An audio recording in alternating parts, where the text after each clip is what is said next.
म्हणजे आता जाऊया थेट मराठवाड्यात. तिथे एक नवा वाद पेटण्याची शक्यता आहे आणि तो आहे एका जागेचा. बरं, ही जागा काही ओसाड पडलेली जमीन नाही, ती जागा आहे एका स्मारकाची, जिथं हुतात्मा स्मारक उभारण्यात येते, जिथे एका मोठ्या लढ्याच्या संघर्षाची कहाणी उभी राहते. त्याच जागेवर एका व्यक्तीनं दावा केला म्हणून तिथलं काम थांबवलं गेलं. मराठवाडा विद्यापीठ हे मूळ नाव आहे आजच्या डॉक्टर बाबासाहेब आंबेडकर मराठवाडा विद्यापीठाचं, आणि याच नामांतराचा लढा तब्बल 16 वर्ष सुरू होता. 1958 साली छत्रपती संभाजीनगरमध्ये मराठवाडा विद्यापीठाची स्थापना झाली आणि त्यानंतर 1978 पासून या विद्यापीठाच्या नामांतरासाठीचा एक लढा सुरू झाला. त्या लढ्याला 16 वर्षांनी म्हणजे जानेवारी 1994 साली यश आलं होतं आणि डॉक्टर बाबासाहेब आंबेडकर मराठवाडा विद्यापीठ असं नामांतरही झालं. नामांतराच्या या लढ्यात अनेकांना आपले प्राण गमवावे लागले. त्यांची आठवण म्हणून सध्या विद्यापीठाच्या प्रवेशद्वारावर स्मारक उभं करण्याचं काम सुरू आहे. पण जिथे हे स्मारक उभं करण्यात येत आहे ती जागा वक्फ बोर्डाची असल्याचं सांगत संभाजीनगरच्या सय्यद झियाउद्दीन कादरी यांनी ट्रिब्युनल कोर्टात दावा दाखल केलाय. त्यानंतर ट्रिब्युनल कोर्टानं विद्यापीठाला नोटीस बजावली. त्यामुळे स्मारकाचं बांधकाम सध्या थांबवण्यात आलंय. इकडे काम बंद झालं आणि तिकडे विरोधही सुरू झाला, तोही आपण पाहणार आहोत. पण सर्वात आधी पाहूयात महाराष्ट्र वक्फ बोर्डाचे अध्यक्ष समीर काझी यांनी या संपूर्ण प्रकरणावर नेमकी काय प्रतिक्रिया दिली आहे पाहूया. सदर प्रकरणी असे दिसत आहे की युनिव्हर्सिटी काही बांधकाम करत आहे आणि या बाबतीत एक व्यक्ती 2023मध्ये महाराष्ट्र वक्फ ट्रिब्युनलमध्ये सूट दाखल केलेला आहे आणि त्या व्यक्तीचं असं म्हणणं आहे की या युनिव्हर्सिटीला जी लागून वक्फची मिळकत आहे त्या मिळकतीमध्ये युनिव्हर्सिटी विनापरवाना काम करत आहे आणि कोर्टाने नमूद केलेले त्यांच्या आदेशामध्ये की प्रथमदर्शनी असे दिसत आहे की सदरील मिळकतीमध्ये त्यांचं अतिक्रमण होत आहे. तर यामध्ये युनिव्हर्सिटीने त्यांची जागा मोजमाप करून घ्यावी आणि त्यांच्या जागेत बांधकाम करावं, असंच काही हा प्रकरण आहे. वक्फ बोर्डाकडून त्या शहीद स्मारक बनवण्यामध्ये अथवा त्यांच्या बांधकाम करण्यामध्ये आमची काही हरकत नाही किंवा आम्ही त्याला अडवलेलं नाही. म्हणजे ही झाली वक्फ बोर्डाची भूमिका. पण जसं आम्ही आधीच म्हणालो की इकडे स्मारकाचं काम थांबलं आणि तिकडे विरोध सुरू झाला. विद्यापीठाकडून कायदेशीर सल्ल्यानंतरच पुढचं पाऊल उचलणार अशी माहिती समोर आली आहे. ज्या कंत्राटदाराकडून हे काम सुरू होतं त्यांनी वक्फ बोर्डाच्या नोटिशीनंतर काम थांबवल्याचं सांगत नियोजित वेळेत स्मारक पूर्ण होणार नाही हेही स्पष्ट केलंय. तर केंद्रीय मंत्री रामदास आठवलेंनी मात्र या प्रकरणात पुढाकार घेऊन मधला मार्ग काढणार असल्याचं स्पष्ट केलं. नामांतराच्या चळवळीमध्ये जे शहीद झालेले आहे त्यांचं स्मारक विद्यापीठाच्या बाजूला उभं करण्याचं नक्की करण्यात आलेलं आहे. शासनाच्या वतीनं सुद्धा त्यासाठी प्रयत्न सुरू आहे. पण ती जागा निश्चित करण्यात आलेली आहे, ती जागा वक्फ बोर्डाची असावी अशा पद्धतीची काही माहिती आहे. तरी मला असं वाटतं की वक्फ बोर्डाशी बोलू, ती जागा त्यासाठी घ्यायला हरकत नाही आहे. त्या ठिकाणी बघा टेक्निकल अडचण असतील तर जागा दुसरी बघावी आणि त्या ठिकाणी स्मारक औरंगाबाद संभाजीनगर म्हणून अत्यंत आवश्यक आहे. त्याचा पाठपुरावा करण्याचा नक्की प्रयत्न करणार आहे. एबीपी माझा, उघडा डोळे बघा नीट. आणि आता जाऊया मराठवाड्यातल्याच बीडमध्ये. इथं 2 महत्त्वाच्या घडामोडी आहेत. पहिली, मी कोणतंही चुकीचं वक्तव्य केलं नाही तर माझ्यासाठी प्राजक्ता माळी हा विषय संपलाय असं म्हणणारे भाजप आमदार सुरेश धस यांनी अवघ्या काही मिनिटांपूर्वीच अभिनेत्री प्राजक्ता माळीची माफी मागितली आहे. इतकंच नाही तर आणखी एक मोठं वक्तव्य त्यांनी केलंय. त्याचबरोबर मसाजोगचे सरपंच संतोष देशमुख हत्या प्रकरणात केंद्रस्थानी असणाऱ्या वाल्मिक कराडचा एक फोटो समोर आलाय आणि पुन्हा एकदा विरोधक आक्रमक झाले. मसाजोगचे सरपंच संतोष देशमुख यांच्या हत्येला 21 दिवस पूर्ण झालेत, पण आरोप प्रत्यारोप काही केल्यास संपत नाहीयेत. आता हेच बघा, प्रकरणात केंद्रस्थानी असणारा वाल्मिक कराड आजही फरार आहे. पण तोच वाल्मिक कराड हा शरण येणार असल्याची कालपासून चर्चा होती, पण तसं काही घडलं तर नाही. पण वाल्मिक कराडचे 10 दिवसांपूर्वीचे फोटो आता समोर आलेत. खरं तर हे फोटो खुद्द वाल्मिक कराडनं स्वतःच्या सोशल मीडिया अकाउंटवरून पोस्ट केलेत. त्यात त्यानं सहकाऱ्यांसह उज्जैन महाकाल ज्योतिर्लिंगाचं मंदिर दिसतंय. विशेष म्हणजे या फोटोत वाल्मिक कराड याचे अंगरक्षक असलेले पोलीस कर्मचारी देखील सोबत दिसत आहेत। त्या संदर्भात बीडच्या पोलीस अधीक्षकांनी आपण तातडीनं माहिती घेणार असल्याचं सांगितलं, तर दुसरीकडे 150 कर्मचाऱ्यांचा समावेश असलेली CIDची 9 पथकं या प्रकरणाचा तपास करतायत। त्यामुळे कराडला लवकरात लवकर पकडलं जाईल अशी शक्यता वर्तवण्यात येते। असं असलं तरी त्याच वाल्मिक कराडवरून धस यांनी नाव न घेता पुन्हा एकदा धनंजय मुंडेंना टार्गेट करण्याचा प्रयत्न केलाय। तर विधानसभेत दिलेल्या आश्वासनाप्रमाणे आरोपींवर मकोका कधी लावणार असा प्रश्न हा जितेंद्र आव्हाडांनी विचारलाय। बकरे की माँ कब तक दुआ मागेंगी। दुआ फार दिवस चालत नसती, दुआ अर्ध्या तास सुटणार आहे। आणि मला असं वाटतं आका आणि त्यांचे आका यांच्यामध्ये द्वंद्व चालल्याने दिसतंय। हजर व्हावा का नाही, व्हावा का नाही, व्हावा का नाही, असं काहीतरी चालल्याने दिसतंय। त्यांच्या झाला आहे त्याच्यात त्यांचं नाव नाही ना। हा प्रकार कशावरनं झाला अजूनही महाराष्ट्रामध्ये काही प्रमाणात गोंधळ आहे। कुठे मुक्का नाही, जज करणार होते अपॉइंट, तो जजचं नाव नाही, कुठे काय नाही। फक्त त्यांनी धस साहेबांना खुणवलं, डोळा डोळा डोळा, म्हणजे ते काय खुणवत होते ते मला काय माहीत नाही, त्यांचा उद्देश काय होता हे मला माहीत नाही। आरोपी हा आरोपी असतो, तो कोणाचा मित्र आहे, तो कोणाचा नातलग आहे, या गोष्टीला फारसं महत्त्व नसतं।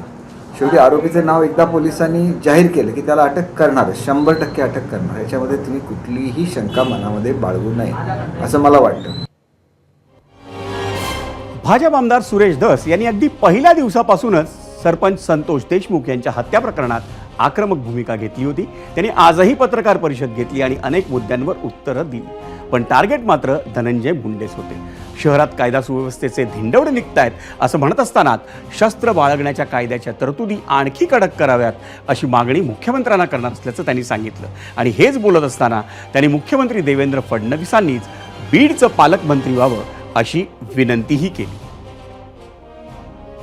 का पकडल्यावर किंवा आकाच्या आधी बी सांगतो, मला जरा त्या अधिकाऱ्यांना विश्वास द्यावा लागेल। तुम्ही या TV पुढे बोला, घाबरतात लोक, हे उद्याच्याला आम्हाला मारून टाकतात का काय। काही अधिकारी अजूनही बी, काही पोलीस कर्मचारी मी म्हणतो ना यांना मदत करतायत, अजूनही लोकांना वाटतं हे पालकमंत्री होतात का काय, कशाला दुश्मनक्या घ्यायच्या। पण मी नाही घाबरत, ते पालकमंत्री कोणी हो अथवा नाही हो, मी तर आजही म्हणतो हे जे सगळं जंगल राज झालेलं आहे हे साफ होण्यासाठी या राज्याचे मुख्यमंत्री हेच आमच्या बीडचे पालकमंत्री पाहिजेत।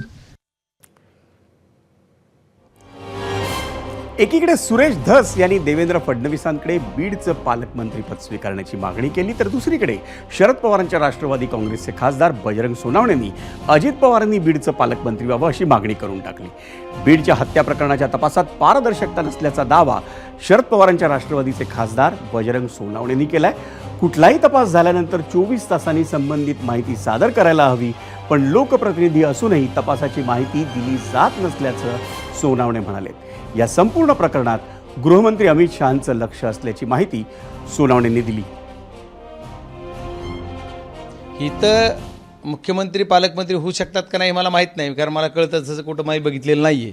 आता काय होणार आहे, कारण भाजपच्या ह्याच्यात काय अशक्य नाही आहे ते मला माहीत नाही। पण माझं म्हणणं असं आहे की त्यांचा जर क्रायटेरिया असा असेल की पालकमंत्री पद कुणाला द्यावा हा कुणाचा प्रश्न आहे, त्या तिन्ही पक्षाचा आहे, त्याच्यात आमचा विषय नाही आहे। पण तुम्ही विचारतात म्हणून किंवा माझी काय अपेक्षा म्हणलं तर अजितदादांना माझे सर्व सौंगाडी काय काय बीड जिल्ह्यामध्ये करतात ही बघायला तरी मिळेल त्यांनी एकदा पालकमंत्रीपद घेतलं तर। म्हणून अजितदादांनी पालकमंत्रीपद बीड जिल्ह्याचं घ्यावा आणि मग बीड जिल्ह्याला काय असते ते एकदा कायदा व सुव्यवस्था ते दाखवू शकतील असं मला वाटतं। मग अजितदादांनी घ्यावं पालकमंत्रीपद।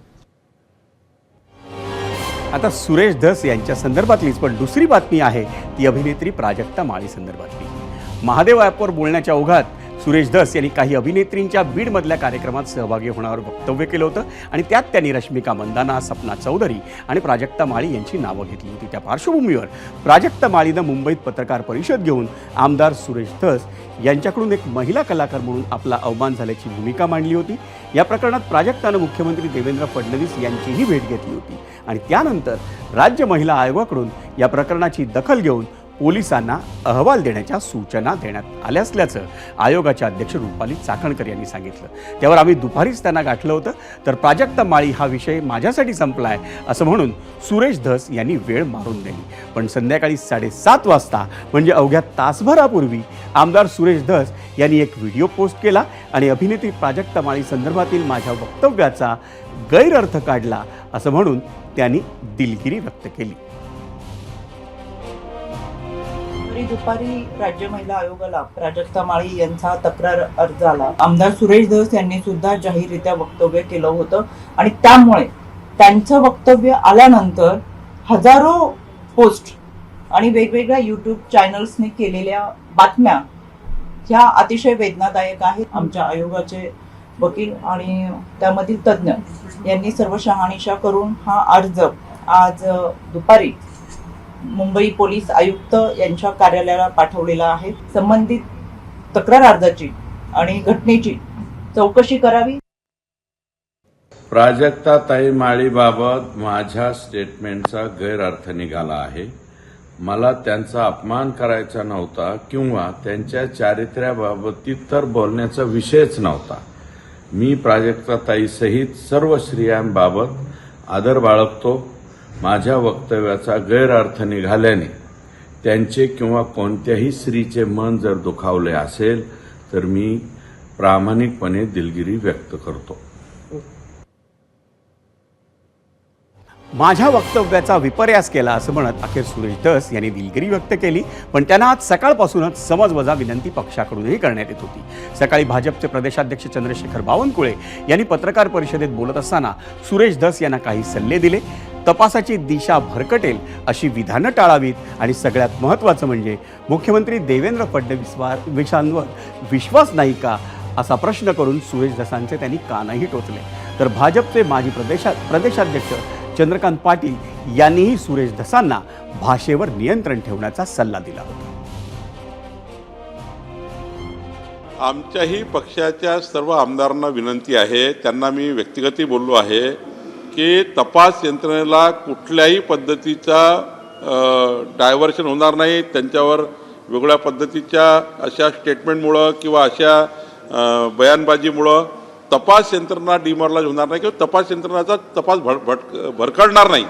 या पद्धतीचे कोणतेही स्टेटमेंट आमच्याही पक्षाच्या लोकांनी किंवा त्यांच्याही पक्षाच्या लोकांनी करू नये. देवेंद्रजीवर विश्वास ठेवावा, सरकारवर विश्वास ठेवावा. जेव्हा हे प्रकरण तुम्हाला समोर दिसेल, एकही आरोपी तुम्हाला जेलच्या बाहेर दिसणार नाही आणि त्यांना योग्य शिक्षा, जी शिक्षा नियमात आहे ती शिक्षा मिळाल्याशिवाय राहणार नाही. देवेंद्रजीवर विश्वास ठेवावा, सरकारवर विश्वास ठेवावा. जेव्हा हे प्रकरण तुम्हाला समोर दिसेल, एकही आरोपी तुम्हाला जेलच्या बाहेर दिसणार नाही आणि त्यांना योग्य शिक्षा, जी शिक्षा नियमात आहे ती शिक्षा मिळाल्याशिवाय राहणार नाही. देवेंद्रजींनी महाराष्ट्राला आश्वासन दिलं आहे. आमच्याही नेत्यांनी मान्य सुरेश धसजी माझे परम मित्र आहेत, पण मी त्यांना असं म्हणेन की आपल्या समाजाने छत्रपती शिवाजी महाराजांचे वंशज आहोत ना आपण, तर छत्रपती शिवाजी महाराजांनी स्त्रीचं चारित्र्य तिच्यावर शिंतोडे उडू नये याची नेहमीच काळजी घेतली. प्राजक्ता माळीने पण काल प्रेस कॉन्फरन्स घेतली आहे, पण मी सुरेशजींना स्वतः विनंती करणार आहे. प्राजक्ता माळी असं नाही, 2-3 नावं घेतली, तर ते काही त्यांनी करू नये अशी मी त्यांना आज विनंती करणार आहे. एबीपी माझा, उघडा डोळे बघा नीट.